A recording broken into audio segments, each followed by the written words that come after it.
How do you do, ladies and gentlemen? I'm your host, Seth Julian, welcoming you to tonight's session, where we are going to talk about the power of moving averages. Now, my name, of course, is Seth Julian. I'm a registered securities dealer in Europe, and I am the Chief Global Strategist here at Alvexo Trading. 65 years old. I've been trading for 52 years now in the capital market since I was a young man, and I've worked for two major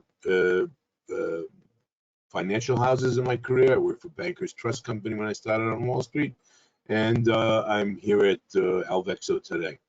So what I just would like to make you aware of is to please, first of all, let me know if you can hear me and see the opening screen, see me too, I should say, since we're doing these with video, and then we'll just get underway. I do ask that you see and hear you well, says Joseph. Beautiful, that's great.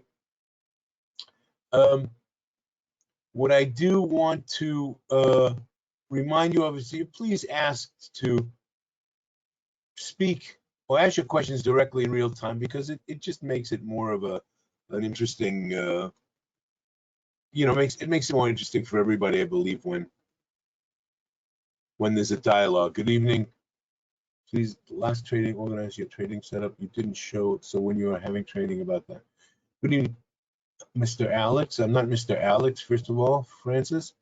Please, the last trading you organized in your trading setup, didn't show up. So when we are having the training about that. Oh, I see. Yes, I missed. I apologize to all of you, first of all, for last Thursday's miss. My mom passed away last week, and I thought I could handle it, and I didn't. I wasn't able to do it, and I couldn't even cancel it. And I really feel bad about that. So please forgive me, all of you, and I tried to connect with you afterwards and send you all a note, but it didn't work. And I apologize. Yes, that's why we didn't. Thank you, Joseph, for the condolences.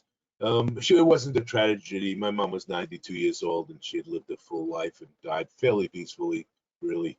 But still, I'm sorry for that. And thank you, Joseph. All right, let's get underway.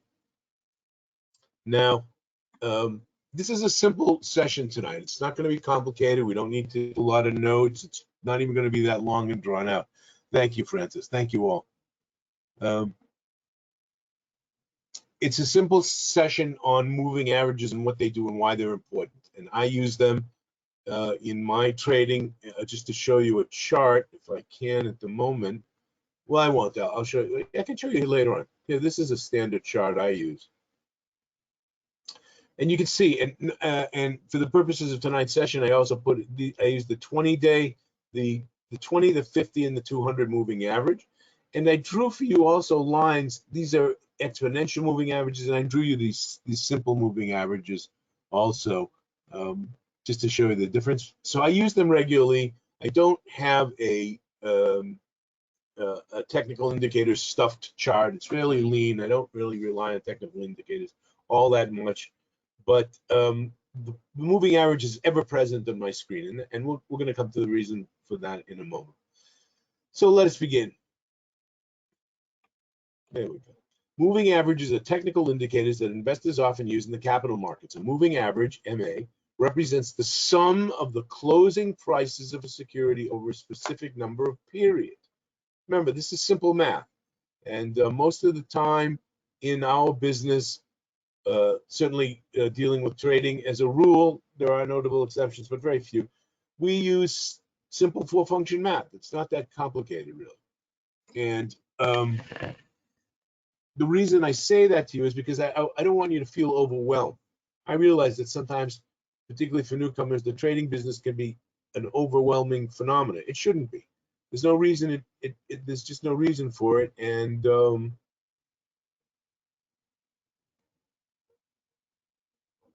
here we go. Sorry, here we go. That's what I wanted to do. So yes, so the moving average is the closing prices of a security over a specific period of time, then divided by the total number of periods. Moving average is depicted as a line chart, and it is superimposed over the price chart. That's what you need to know. That's clear. And we'll come back to it again if you have any questions. Once a moving average is calculated and plotted on a chart, it can be a powerful visual trend spotting tool. If a moving average is rising, it can signal that a stock is in an uptrend. Conversely, when it's falling, the moving average falling can signal that the stock is in a downtrend. Now let's look at this indicator and how it can help investors follow trends toward greater potential. You will often hear about two types of moving averages, simple and exponential.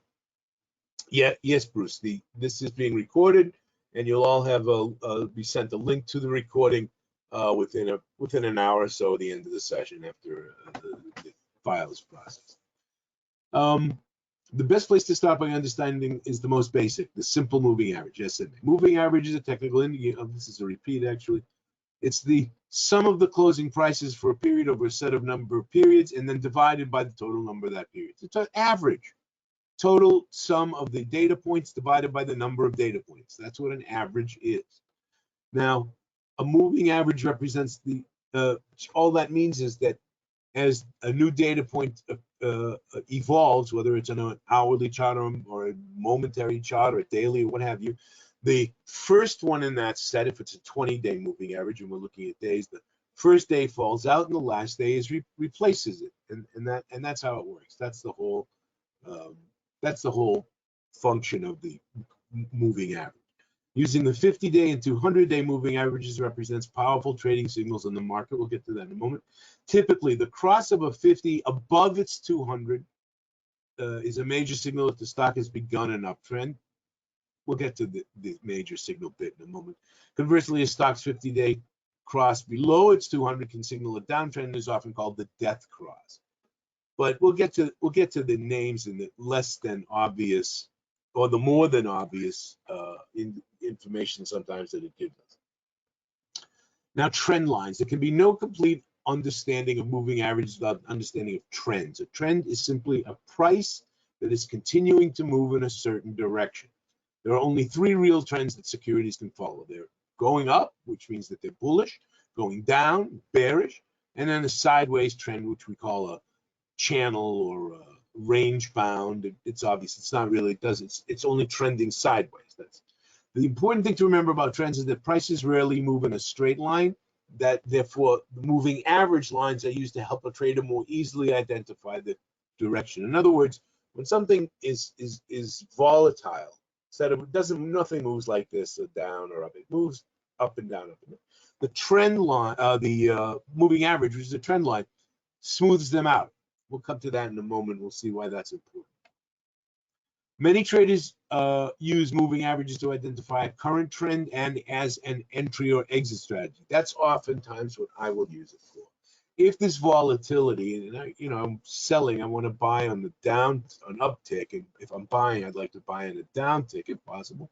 That trend line can help me, particularly the faster ones, the 20 or the 20. And well, just let me say one thing about the different periodicities and what have you.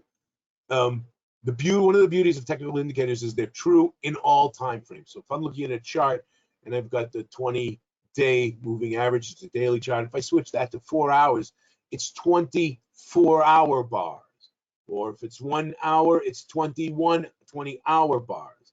It's the same functionality, the same utility, I might add. So that's a very handy thing. I'll show you when we finish the presentation. We'll go over to some live charts and I'll show you what I'm talking about. Just a reminder also, ladies and gentlemen, I noticed on the control panel is something called polls. There's 5 little questions. If you just take a moment and fill those out, that's helpful for us. And at the end of the session, by the way, there's also a survey. If you could fill that out, that's often helpful for us, staff, and you too as well, because it's direct feedback into the session, so we can learn a little bit about how to improve them. So the basic signal is given when the short-term average crosses over above or below the longer-term average. 2 or more moving averages allow you to see a longer-term trend compared to a shorter-term moving average. It's also an easy method for determining whether the trend is gaining strength or if it is a reverse. Any long-term and shorter-term moving average in the chart above uses 2 moving averages, one long, and I'm referring to this chart here. This is a long-term and a short-term. There's the 50 and the 15. as an entry for a short position. Conversely, you would watch the 15-day average to cross above to enter a long position. The bottom line is this: moving averages are powerful tools. A simple moving average is easy to calculate, which allows it to be employed fairly quickly and easily. A moving average greatest strength is its ability to help a trader identify a current trade or spot a possible trend reversal. Moving averages can also identify a level of support and resistance, also one of the features that I rely on the moving average for the security, or act as a simple entry or agency. How you choose to use the moving average is entirely up to you. So let's take a look at this chart. This is a static chart, and then we'll go to the real charts in a moment. Again, please ask any questions you may have. So here we have the dollar-yen rate. It's pretty up to date, and it shows you the fluctuations. Now, when the trend is clear, you don't need the moving averages. Well, I'm going to give you an aphorism that I think is very apt. In Lady Windermere's Fan, one of the famous plays by Oscar Wilde, he quotes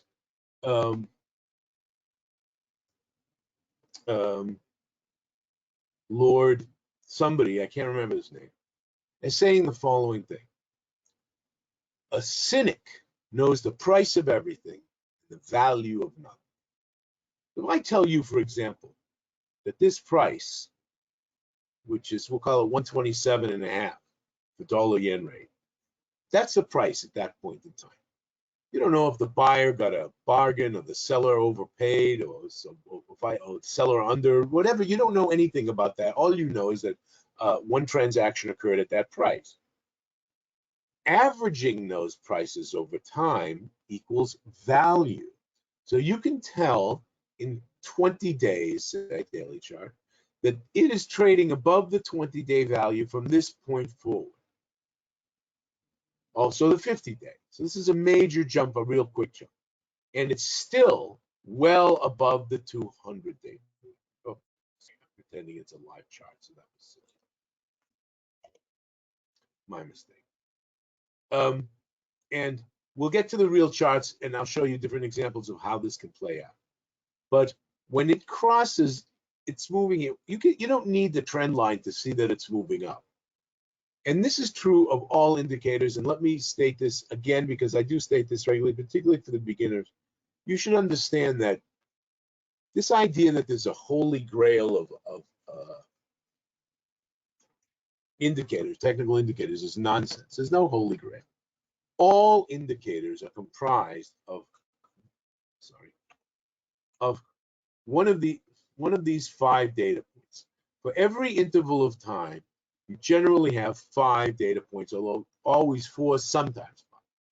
The opening price at the beginning of the period of time, the closing price at the beginning of the time, the highest price reached during the time, which is the tail, if it closes below the high, and the lowest price, which if it closes below the opening or the closing, you see that in the tail.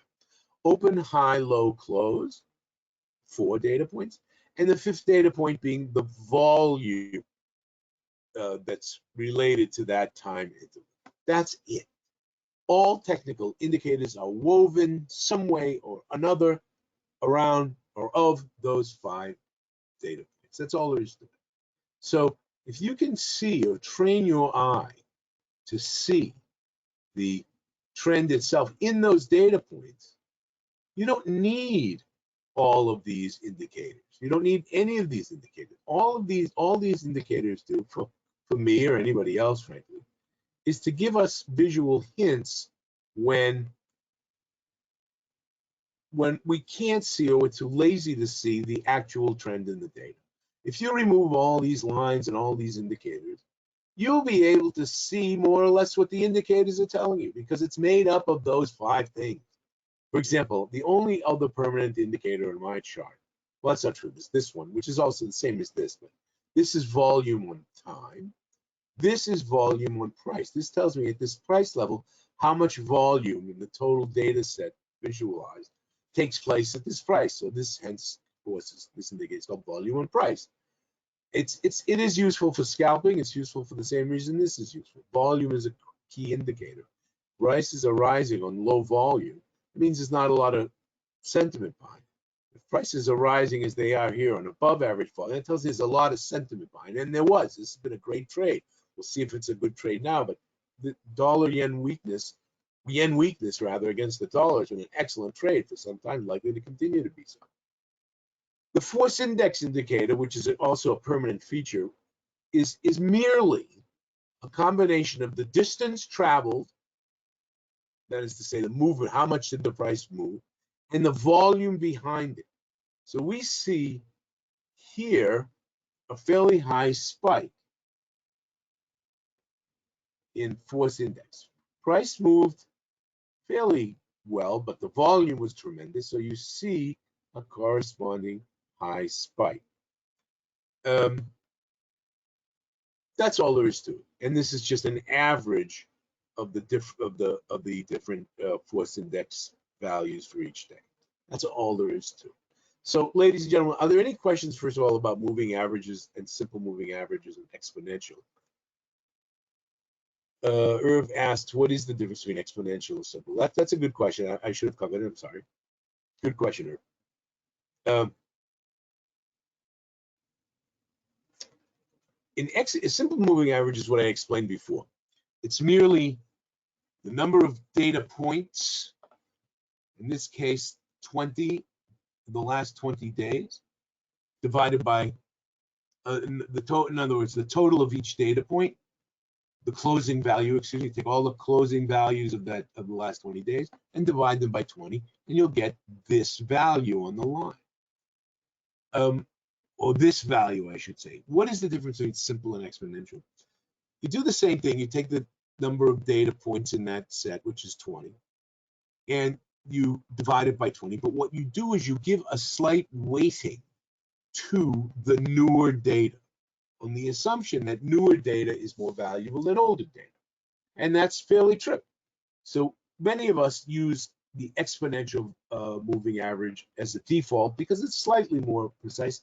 And all it does is it keeps it a little tighter to the data versus the simple, which is less tighter and a little smoother. And that's why I drew these phantom lines. The phantom lines are the simple moving average, and the bolder lines, I didn't do it for the 200, but I could. And the bold one are the exponential. So you can see the difference in being that it hugs the data a little better. That's all. It's a little tighter fit. That's why we like it. But essentially, it's the same line. It's not going to make that much difference to you overall. But you can see my preference for it. So I hope I answered your question about the difference. So let's go to the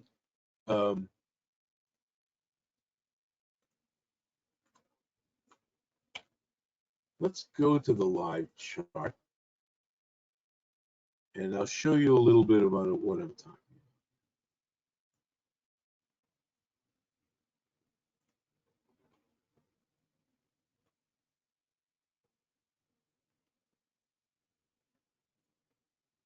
So this is oil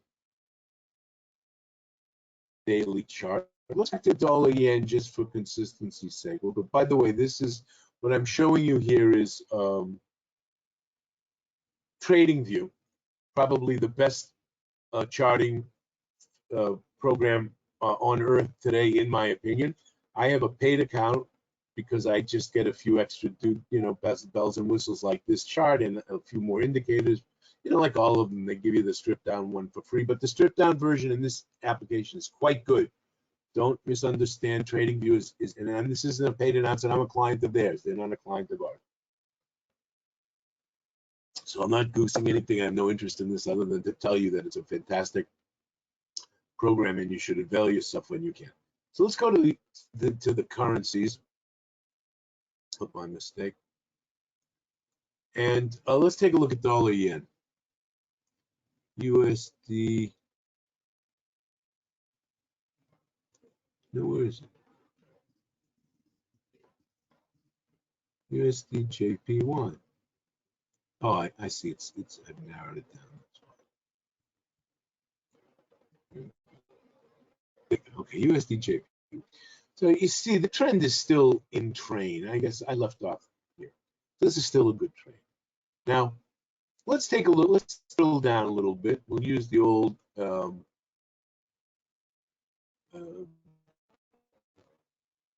triple screen effect, which is a device I learned from Dr. Alex Elder, who I highly recommend to all of you. And that is to say, if we're going to trade oil, we see on the daily chart, it's clearly up, although it's pausing. Clearly, the trend is up. It's above the 50, the 200, excuse me, the 50 and the 20, well above the 200. Volume is holding steady. Force index indicates a continued likely rise in the trend. So let's drill down. Let's take a look. Let's take a look at the greater chart, which would be, say, 4 days. Trend is clearly up on the 4-day. Let's take a look at the 4-hour. So it's pretty much the same all around. This is a reliable pattern, and it's holding. I see that it's just above the 20, so it's pretty highly valued. But the key here is that it's continuing. And the volume is pretty steady. It's declining ever slightly, but we see that from this point onward, volume is above average. Force index is predominantly positive, and on the 4-hour chart, where at least the data is quite large, it's still well above the 50, and you can see that we're still not in. We're still in the value range, but the value range is this light part. This is these are two standard deviations, 1/2 and 1/2 standard deviation. So this is the mid-range. This is the 97th percentile, and it's well in that range. It's not pushing out into the outer limits. Again, going back in this particular data set, which goes back to the 6th of July. This would be a good buy position. And I would get in now, really, because it's down low. And if you're thinking about buying, this would be a good time to buy. Is that clear to everybody? Is the logic behind that explanation? Let's take a look at another asset. We'll go to my favorite asset of all time, which of course is oil. Very lot of oil over the decades I've been trading. So on the 4-hour chart, very nice, very strong. It's above. Let's take a look at the 1-hour chart and the. We'll take a look. 1-hour chart, very healthy. And let's take a look at the daily chart. Daily chart, not so much. So we see that it's been declining, although it's been an uptrend for the last, call it, week. So that's interesting. And so it's below, it just crossed below the 200. It's dancing here. It's dancing again on the daily chart, that is. Let me move this up a little bit.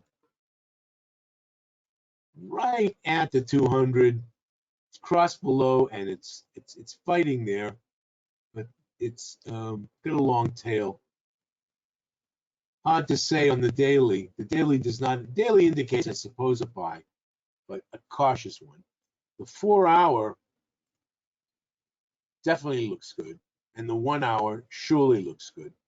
So what this tells us is you might want to enter this trade, but cautiously. Keep your stops tight, or just in general, keep an eye on it. Clear, ladies and gentlemen? Does anybody, do we all see the utility of the moving average in terms of our entry and what it indicates for the health of our trades? Should we do a couple more questions, ladies and gentlemen? Feel free. This is a good time to ask. Let me remind you, while we're waiting, that the next session is next Tuesday. We have a one on the commitment of traders report. Now, this is what was once considered a fairly arcane indicator. It's not really. It's a fundamental indicator. It's not really a technical indicator, but I do use it now and then, and I've been asked about it, and I want to show it to you. We'll talk about that next Tuesday at 8 o'clock GMT, and of course the NFP, the non-farm payroll report, comes out the following Friday, the 2nd of September, which has been a very, very good trading opportunity for the last few months. Really good. So I recommend you tune into that. Is it safer to trade when price hits 50-day SMA or wait for 200 SMA or 100 SMA, since I see? That's impossible. First of all, it's an impossible question to answer, sir. Oh, ma'am, I don't know what your gender is. These are very subjective questions. There's anybody who tells you, well, when it hits this, do that, it's full of shit. You've got to develop a sense of how you trade yourself. I personally, when it suddenly crosses over the 200, either from below or above, that's a serious indicator to me. But I frankly, I'm rarely caught that off guard where it crosses below a 200 or above a 200-day moving average, and it's a surprise to me. I watch this stuff too closely for that to occur. Now, when you ask, I see, what's the better signal? What time? I can only respond with other questions. What time frame are you trading? What do you like to trade? What's your natural predilection in terms of timing? I don't know the answers to those questions. How long do you plan to stay in the trade? Are you speculating for the short term, the long term? I can't answer your question without knowing the answers to those questions. They're highly subjective, and frankly, in my case, as I suppose yours too, it changes. Sometimes you want to get in and get out quickly. Sometimes you read a piece and you feel, oh, this is a long-term position. I want to buy and hold this for a while. It depends. Let me just say in a general way, sir, in terms of safety, you use the word, is it safer to trade? I'm very, very leery of that word safe and safety. There's not a lot of safety in speculating. Speculating is filled with risk. It's on the beginning and ending slide of the presentation. I try to make it clear to you all that you should only be trading money you can afford to lose. There's risk here, and risk is defined precisely as the probability of the unexpected occurring, and it does. It occurs all the time. And if you're not ready for that, if you're caught off guard by that, you are going to lose money. We all lose money. I lose money. Everybody who trades loses money. The key in this business is to make more than you lose. For lose, you will. Nobody trades in this business and doesn't lose. If they tell you they are there, they're lying to you, or they don't trade at all. We all lose money. My signals are not perfect. Nobody's is perfect. I'm wrong plenty of time. That's why you're always given the admonition to trust but verify. You get signals from, I produce signals every day. People, the house produces signals. We send stuff to our clients all the time. They're available everywhere. All well and good, but you've got to check them for yourself. You've got to make sure that you're emotionally invested in them so you can trade them. You set your stop loss, you take your take profit, and you trust them, and you breathe a sigh that, okay, I'm in. I know what my plan is. That's the safety I see. It's not the indicator. The indicators don't provide the safety. The safety comes in your awareness of the market, your awareness of your approach, and your awareness of what you want to do and what you're going to do when things change or work out for you or don't work out for you. That's the safety. Am I clear? I hope I answered your question. I see. It was a good question, but a very, very difficult one to answer, and one that there's definitely no simple, straightforward answer. My pleasure, sir. Any other questions, ladies and gentlemen? Please don't forget the polls, which are in your control panel. It says poll 05, and the survey at the end. That's always helpful to us. Let us know in that survey what you'd like to see, if there's other subjects we haven't been talking about. Again, my apologies to all of you who signed up and showed up for last Thursday's session, only to be disappointed. I do apologize, and I thank you for the condolences you sent about my mom. I appreciate it, folks. I really do. So it's just 11:30. It's about the shortest time I like to let these sessions run. An hour is about the longest time. But as I said, it's a straightforward, simple proposition tonight. Moving average. It's ever present on my charts. It's like it indicates like the oil pressure or the water temperature gauge on my vehicles. They're important indicators. Again, just to remind you, you can't trade only using indicators. This is a huge myth, particularly for beginners. Indicators are like the indicators on your dashboard, whether it's an airplane or a marine vessel or an automobile. You need to glance down at them now and then. It helps you sometimes in certain circumstances, but you can't drive looking at the indicators. You'll kill yourself. You wrap yourself around a tree or drive into another vessel or God knows what. So you have to look out the window. Now, Kareem asks, how does the volume size affect the market? Oh, that's easy. Volume is to the price movement what momentum is to acceleration in physics. In other words, if you take the physics example of the mass of an object rolling down the slope of a known incline, its momentum, meaning it's, I forget what the exact meaning is, it's potential energy, I guess, is an indicator of what the acceleration rate is. Higher momentum, higher acceleration.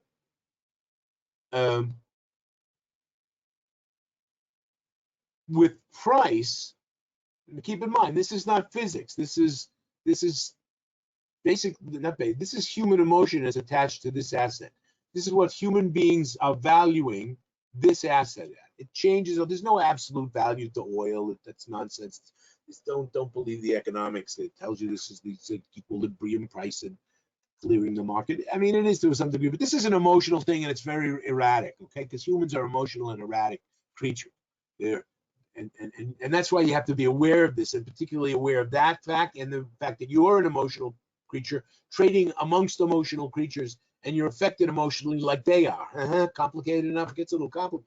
That's why you have to be sure that, or as I said, emotionally invested in your position, I say. It's not whether the indicators say this. They're always looking at the same indicators. No, what's going to make you successful in the long term is how well you adapt to the vicissitudes in the market, because it's all vicissitudes. There's no sure thing. There's no safety here. How you adapt to it, how you grasp it, how you embrace it, how you react to it, how you manage it. That's what separates you from the other people who don't know what they're doing and lose their money immediately. As you learn, you'll lose your money more slowly, and hopefully over time you'll make more money than you lose, and then you'll be successful. But don't think being successful means you won't lose. That's nonsense. So the volume tells me if this is going up, you can see it's fooling around here, but the volume is tremendous. That means it was a great battle between the buyers and the sellers, which was pretty much unresolved. So that you know that at this price, people are willing to buy and sell, and it's not moving the price that much. Yet it did break out from this and is going up on lower volume. So you can see that this doesn't really have a lot of humph behind it, or as the physicists would say, they have a lot of momentum behind it, or as we would say, have a lot of sentiment behind it.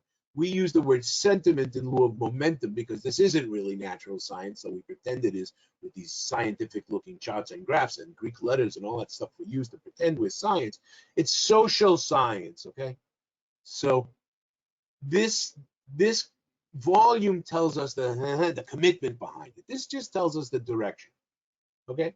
But if the direction here, the direction is high and the volume is high, that tells me a lot of people were buying and it will continue to be, or less likely to fall, as opposed to here going up.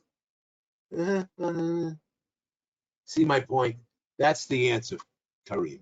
I hope I answered your question. That's how volume size affects the market. It's an indicator of potential energy. Joseph asks, is there a minimum volume that is acceptable to enter a position? Example, less than 2? No, there isn't, Joseph. The volume all depends on the asset. For example, sometimes these are futures contracts, so the volume is fairly low. 12,999, 9,999. The volume is relative to the asset itself. If you look at, I don't know, volume, say on the S&P 500, you'll find that the volume is much higher. No, that's why you want to look at the average of the volume, Joseph. That's really a key thing. I think I use a 9-day here. I forget it. I really don't remember. It's 20, no, excuse me, it's a 35 of interval volumes. It's a fairly, what's the word I'm looking for? Stodgy. It's not so reactive. It's a fairly stodgy moving average. So it's indicative if it rises or falls, and surely it's indicative when the discrete volumes exceed or underplay the volume, because it's a fairly broad range. My pleasure, sir. My pleasure. All right, ladies and gentlemen, if there are no more questions, then let me just end by saying a few things that I want you to know. First of all, I really appreciate all of you participating. The participation makes the whole affair for me much more interesting, and for everybody else, by the way. There are many people, most of the people who show up in these rooms rarely comment and speak. So for those people, I know it makes it more interesting that there's a dialogue, because you often ask the questions or touch on the points I forget or neglect, and I appreciate that. The other thing is, thank you all for your condolence wishes. It means a lot to me. I appreciate that very much. And finally, Kareem asked, does volume and momentum, are they correlated? Yeah, of course they're correlated. Absolutely. When there's momentum, there's usually high volume. When there's no volume, the momentum is less so. In other words, when we see this, okay, this giant upswing was met with a lot of volume. This upswing, though slow, wasn't so, could have fallen. It did. Here, though, when the volume kicks in and the price moves up, then it's more likely to stay put. This volume driving this price rise, less so. This volume driving this range bound indicates that the total, here, let's go to a 4-hour and see what I mean. It seems like a reversal is in the cards, not on the 4-hour chart. But you can see that, well, the 4-hour chart doesn't show us much about the volume. Let's go to the daily chart.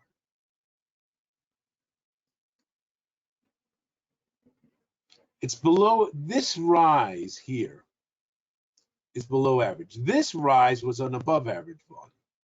See my point? So yes, there's correlation involved, Kareem. For sure it's correlated. But again, sir, it's not a 100% correlation. Sometimes you'll have steep movement on low volume. Depends on what time of day. You see that particularly in the overnight. Price moves radically on low volume. No. I don't know, because the overnight is generally a lower here. A lot of times you look at the daily charts, you'll see, or not the daily charts, you'll see, if you look at hourly charts, you'll see a pattern of low high volume. This is the trading day. These are the overnights. So sometimes it moves up steeply on low volume. Sometimes it doesn't do anything on low. Here it declines on low volume at night, only to be recovered during the day. Declines at night. You see, these are not hard and fast rules. You need to look at these things. Like, again, you can't drive your marine vessel looking at the water pressure. I mean, the oil pressure or the water temperature indicators. Can't be done.